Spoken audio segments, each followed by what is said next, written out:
بسم اللہ الرحمن الرحیم عن ابی ذر رضی اللہ عنہ قال قلت یا رسول اللہ صلی اللہ علیہ وسلم اوصنی قال اوصیک بتقوى اللہ تعالی فإنها زین لأمرک کلہ قلت یا رسول اللہ زدنی قال علیک بتلاوة القرآن وذکر اللہ عز وجل فإنه ذکر لک فی السماء ونور لک فی الارض قلت زدنی قال علیک بطول الصمت فإنها مطردة للشیطان وعون لک علی امر دینک قلت زدنی قال ایاک وکثرة الضحک فإنه يميت القلب ويذهب بنور الوجه قلت زدنی قال قل الحق وإن كان مرا قلت زدنی قال ليحجزك عن الناس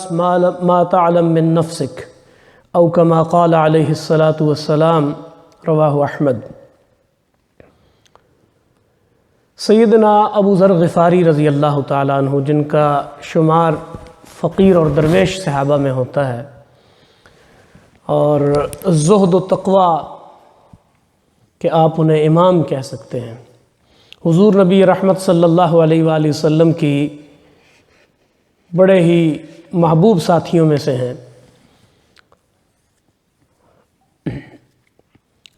فرماتے ہیں کہ میں نے نبی اکرم صلی اللہ علیہ وآلہ وسلم سے عرض کیا کہ اللہ کے محبوب مجھے کچھ نصیحت فرمائیے۔ آپ صلی اللہ علیہ وسلم نے ارشاد فرمایا کہ میں تمہیں تقوی یعنی پرہیزگاری کی اختیار کرنے کی نصیحت کرتا ہوں کہ یہ تمہارے معاملات زندگی کی زینت ہے۔ میں نے عرض کیا کہ اللہ کے رسول کچھ اور ارشاد فرمائیے۔ ارشاد ہوا کہ تلاوت قرآن اور ذکر الہی کو لازم کر لو، بے شک اس سے آسمان پر تمہارا ذکر ہوگا اور یہ عمل زمین پر تمہارے لیے روشنی کا سامان بنے گا۔ میں نے عرض کی کچھ اور اضافہ کیجئے۔ آپ نے ارشاد فرمایا کہ تمہیں چاہیے کہ دیر تک خاموشی اختیار کیے رکھو، بے شک تمہارا یہ عمل شیطان کو دور رکھنے کا سبب بنے گا اور اس سے تمہیں اپنے دینی امور سر انجام دینے میں مدد ملے گی۔ میں نے عرض کیا کچھ اور ارشاد فرمائیے۔ فرمایا زیادہ ہنسنے سے پرہیز کرو کہ یہ دل کو مردہ کرتا ہے اور اس سے چہرے کی روشنی زائل ہو جاتی ہے۔ میں نے مزید کی تمنا کی تو ارشاد ہوا کہ حق اور سچ بات ڈنکے کی چوٹ پر کہو، خواہ کڑوی ہی کیوں نہ ہو۔ میرا شوق طلب اور بڑھا۔ میں نے پھر عرض کی کہ حضور اور ارشاد ہو۔ فرمایا کہ تیرے اپنے عیب اور غلطیاں تجھے دوسروں کے عیب اور غلطیاں ظاہر کرنے سے روک دیں۔ بڑی جامع حدیث ہے اور صحیح معنوں میں جمال زندگی اس کے اندر سمٹا ہوا ہے۔ 6 قیمتی نصیحتیں ہیں جو رسول رحمت صلی اللہ علیہ وسلم نے سیدنا ابو ذر غفاری رضی اللہ تعالیٰ عنہ کے سوال کے جواب میں ارشاد فرمائی۔ یہ بات ذہن میں رہے کہ زندگی کا حسن اعمال حسنہ سے ہی نکھرتا ہے اور ثمرتا ہے، اور اسلام کی روشن زرعی اور سنہری ابدی تعلیمات نے اس حسن زندگی کو نکھارنے اور سنوارنے کا بڑا ساز و سامان مہیا کیا ہے کہ غریب سے غریب انسان بھی غور و فکر، طلب اور جستجو، محنت و ریاضت کر کے اس کے ثمرات سمیٹ سکتا ہے۔ تو اس حدیث میں گویا ایک ذوق جستجو ہے جو جناب ابو ذر غفاری کا ہمیں نظر آتا ہے کہ وہ رحمت عالم صلی اللہ علیہ وآلہ وسلم سے اس ذوق جستجو میں پوچھتے ہیں کہ حضور میں کیسے اپنی زندگی کا جمال، اپنی زندگی میں جمال لاؤں، خوبصورتی لاؤں۔ اور حضور علیہ السلام کی جو جامع اور لازوال نصیحتیں ہیں وہ بھی بہت قابل غور ہیں۔ ہر نصیحت آب زر سے لکھے جانے کے قابل ہے، اور سر فہرست جو ہے وہ تقوی کی نصیحت ہے۔ قرآن مجید جس کی نصیحت سے بھرا پڑا ہے۔ تقوی یا پرہیزگاری، خوف خدا، اللہ کے ہونے کا احساس، یہ تمام عبادات جو ہم کرتے ہیں ان سارے کا مقصد ہی اس کا حصول ہے۔ نماز ہو، روزہ، حج، زکوٰۃ، ان کی ادائیگی سے انسان دولت تقوی سے مالا مال ہوتا ہے۔ یعنی آپ روزے کی بات سنیں تو لعلکم تتقون، عبادت مجموعی طور پر کہا کہ یا ایھا الناس اعبدوا ربکم الذی خلقکم والذین من قبلکم لعلکم تتقون، یعنی عبادت تمہیں کہا ہی اس لیے گیا ہے اس خالق و مالک حقیقی کی تاکہ تمہارے اندر تقوی پیدا ہو۔ تو عبادات کا مقصد ہی تقوی پیدا ہونا ہے، اور یہ تقوی جب پیدا ہوتا ہے تو یہ متقین پھر اللہ کے ہاں، اہل تقوی اللہ کے ہاں بڑا درجہ رکھتے ہیں۔ ان المتقین فی جنات النعیم، ان المتقین فی ظلال وعیون، ان المتقین فی مقام کریم، اور اس طرح قرآن مجید اس سے پھر بھرا پڑا ہے کہ اہل تقوی کا اللہ کے ہاں والعاقبۃ للمتقین واللہ ولی المتقین واللہ یحب المتقین۔ تو گویا متقین کے لیے تو پھر اللہ کی محبت، اس کی ولایت، اور اللہ کی طرف سے جنت، اور جنت کی قربت، وَأُزْلِفَتِ الْجَنَّةُ لِلْمُتَّقِينَ۔ تو بے شمار انعامات ہیں جو قرآن مجید ہمیں پھر بتاتا ہے۔ دوسری نصیحت جو حضور نے ارشاد فرمائی وہ تلاوت قرآن کی تھی کہ اس کو پڑھ کر اس میں تدبر، تفکر، اس میں غور و فکر کر کے بندہ اپنے رب کے احکام معلوم کر لیتا ہے، جس سے زندگی کی سیدھی راہ پر چلنا اس کے لیے آسان ہو جاتا ہے۔ پھر چلتے پھرتے، اٹھتے بیٹھتے، سوتے جاگتے اپنے رب کی یاد سے وہ زندگی کے اندر جو لغزشیں، جو ٹھوکریں ہیں، ان سے وہ محفوظ ہو جاتا ہے۔ اور فرمایا کہ یہ تلاوت اور ذکر اللہ اس لیے کرو کہ تم یہاں ذکر اللہ کرو گے۔ گویا تلاوت اور ذکر اللہ دونوں کو جمع فرمایا۔ تلاوت ہی سب سے بڑا ذکر ہے، قرآن مجید کی تلاوت بہت بڑا ذکر ہے، لیکن اس کے علاوہ بھی جتنے بھی ذکر کے قرینے ہیں وہ انسان اختیار کرے۔ فرمایا فَإِنَّهُ ذِكْرٌ لَكَ فِي السَّمَاءِ، کہ تم یہاں زمین پہ جب اس کا ذکر کرتے ہو تو وہ آسمان میں تمہارا ذکر کرتا ہے۔ وہ طویل حدیث بھی ہے، اس حوالے سے آپ اہل علم کے جو ہے وہ مطالعہ میں ہے وہ کہ تم مجھے دل میں یاد کرتے ہو تو میں تمہیں بلند آواز سے یاد کرتا ہوں۔ تو وہ فَاذْكُرُونِي أَذْكُرْكُمْ، تم مجھے یاد کرو میں تمہیں یاد کروں گا۔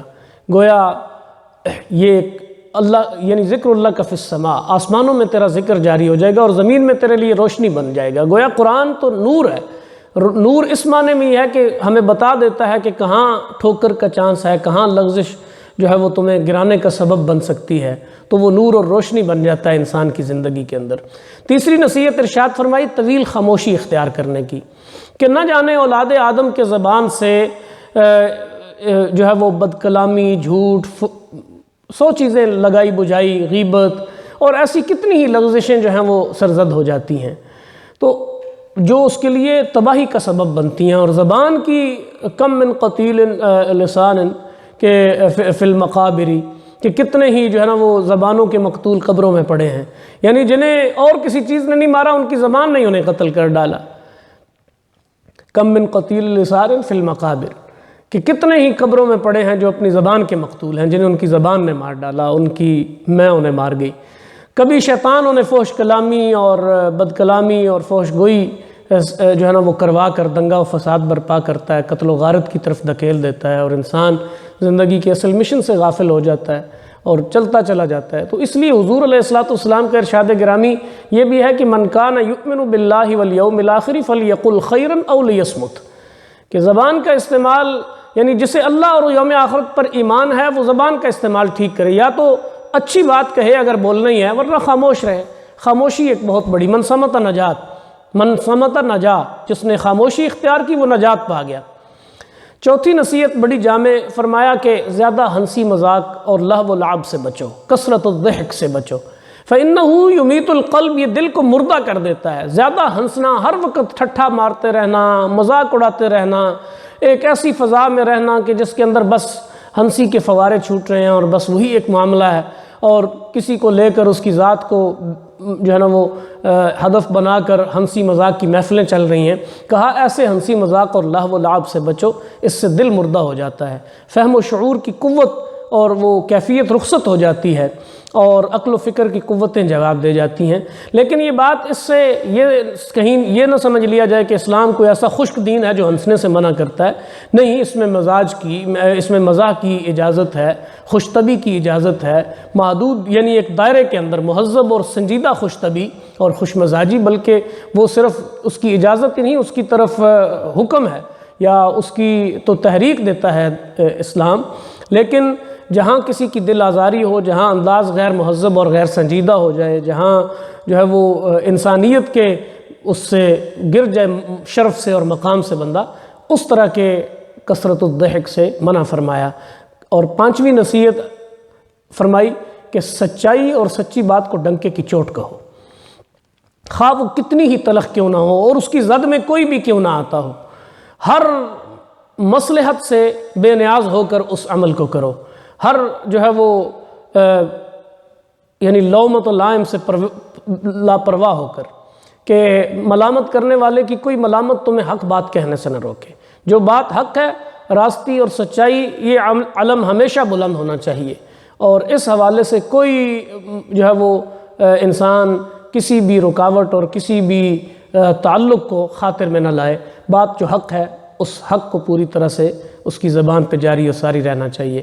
چھٹی بات یہ فرمائی جو بہت بڑا میں سمجھتا ہوں روشنی کا سامان ہے، لومت لائم کے حوالے سے، کہ لا یخافون لومت لائم۔ اہل ایمان کی صفت یہ ہے، دعوت حق والوں کی صفت یہ ہے، اللہ والوں کی صفت یہ ہے کہ وہ جب حق بات آ جائے تو پھر وہ کسی ملامت کرنے والے کی ملامت کی پرواہ نہیں کرتے، بے خوفی کے ساتھ اپنا موقف جو ہے وہ دنیا کے سامنے پیش کر دیتے ہیں۔ اور آخری بات، ساتویں نصیحت جو اس میں ارشاد فرمائی، وہ فرمایا کہ لوگوں کے عیوب اور ان کی غلطیاں اچھالنے سے پہلے اپنی خطاؤں اور اپنے عیوب پر نظر کر لو، خود اپنے گریبان میں جھانک لو، اپنے من میں ڈوب کر پا جا سراغ زندگی، خود اپنے اندر اترو اور اپنی حالت معلوم کرو، پھر دوسروں کی نہ تھی حال کی جب ہمیں اپنی خبر، رہے دیکھتے اوروں کے عیب و ہنر، پڑی اپنے عیبوں پر جو نظر، تو نگاہ میں کوئی برا نہ رہا۔ یعنی یہ گویا بہترین اپنی اصلاح نفس کا تیر بہدف نسخہ ہے کہ دوسروں کی برائیوں پر نظر کرنے سے پہلے خود اپنے دامن میں دیکھو تم کہاں کھڑے ہو۔ اگر تم خود جو ہے وہ اخلاقی بلندی پر کہیں فائز ہو تو پھر دوسروں کی اصلاح کی کوشش کرو، ورنہ پہلے اپنی ہی اصلاح ہی مقصود ہے۔ اللہ کریم سے دعا ہے کہ ان جامع ترین نصیحتوں پر اللہ ہمیں عمل کی توفیق نصیب فرمائے۔ وما علینا الا البلاغ۔